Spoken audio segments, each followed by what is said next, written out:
Bonjour Jean-Louis. Bonjour Mathieu. On parle donc des ascenseurs parce qu'il y a une vraie urgence à les rénover et ça vous concerne peut-être un peu tous d'ailleurs Jean-Louis. Eh bien, j'ai envie de vous dire, si votre ascenseur est régulièrement en panne, c'est sans doute parce qu'il est trop vieux et que les rafistolages ne fonctionnent plus. Il faut le rénover, voire le remplacer. Et le problème concerne effectivement énormément de monde. Un ascenseur sur 4 a plus de 40 ans en France, selon le dernier baromètre de la Fédération des ascenseurs réalisé avec Ipsos. On a donc un gros problème, car la durée de vie moyenne d'un ascenseur, de fonctionnement d'un ascenseur, c'est plutôt entre 25 et 30 ans. Pour vous donner une idée des enjeux, on parle d'environ 150 000 ascenseurs à rénover d'urgence ou à remplacer sur les 600 000 que compte le pays.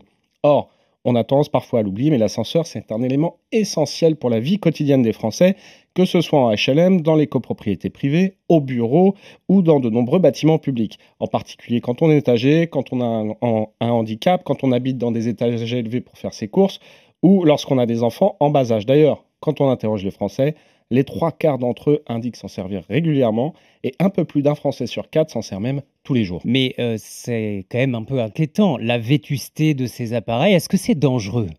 Alors, on n'est pas dans la même situation qu'il y a une vingtaine d'années. Rappelez-vous, à l'époque, il y avait eu plusieurs drames avec des portes ouvertes alors que l'ascenseur n'était pas présent, ou encore des chutes lourdes sans aucune retenue qui avaient provoqué plusieurs morts. Aujourd'hui, ce genre d'événement est rarissime. On compte à peu près un mort par an dans toute la France à cause d'un ascenseur. Les choses se sont beaucoup améliorées car un grand plan de rénovation avait été lancé en 2003 pour mettre aux normes tous les appareils dangereux. D'ailleurs, les obligations d'entretien sont désormais assez lourdes. Par exemple, un technicien doit passer toutes les 6 semaines pour vérifier l'entretien. Il doit aussi regarder les câbles tous les 6 mois et les parachutes tous les ans. Et d'ailleurs, vous ne le savez sans doute pas, mais si vous avez un ascenseur dans votre immeuble, que vous soyez locataire ou propriétaire, ça ne change rien, vous avez le droit de demander le dernier rapport du contrôle technique complet de l'appareil qui a lieu tous les 5 ans. Et rénover ces ascenseurs, évidemment, on imagine que ça coûte très cher. Alors bien sûr, tout va dépendre de la vétusté du matériel, du type d'ascenseur ou encore de l'installation électrique. Donc la fourchette de prix est assez large, mais on sait que c'est très cher. En moyenne, pour une rénovation complète ou l'installation d'un appareil neuf, cela va coûter entre 20 000 et 50 000 euros. C'est bien sûr un frein très important et ça explique pourquoi le parc vieillit. Et la Fédération des ascenseurs réclame des aides financières pour rénover ou remplacer les vieux appareils, un peu à la manière de MaPrimeRénov', par exemple, qui concerne les rénovations énergétiques. En attendant d'éventuelles aides, les propriétaires ont tout intérêt à rénover leur ascenseur, comme nous l'explique Guillaume Martineau, le président du réseau d'agences immobilières Orpi France. Et nous, on a constaté chez Orpi en 2021, par exemple, que sur plus de 146 000 recherches d'appartements, il y avait plus de 67 000 personnes qui cherchaient des appartements avec ascenseur. Donc c'est un vrai critère.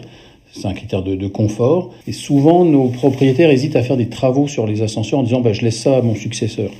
Et nous, ce qu'on leur préconise chez Orpi, c'est plutôt de se lancer dans la rénovation, de payer les coûts de travaux parce qu'on diminue la facture, l'entretien de l'ascenseur, les dépanneurs, on diminue la facture d'électricité parce qu'actuellement avec l'énergie, on sait qu'il faut faire encore plus attention. Et puis, ça donne de la valeur à votre appartement. On sait que plus on monte dans les étages, plus la valeur augmente. C'est-à-dire que vous pouvez avoir plus 3% au quatrième, plus 5 au sixième. Enfin, c'est un véritable enjeu. Réparer ou remplacer votre ascenseur peut donc être un placement rentable et en plus ça améliore la sécurité de tout le monde.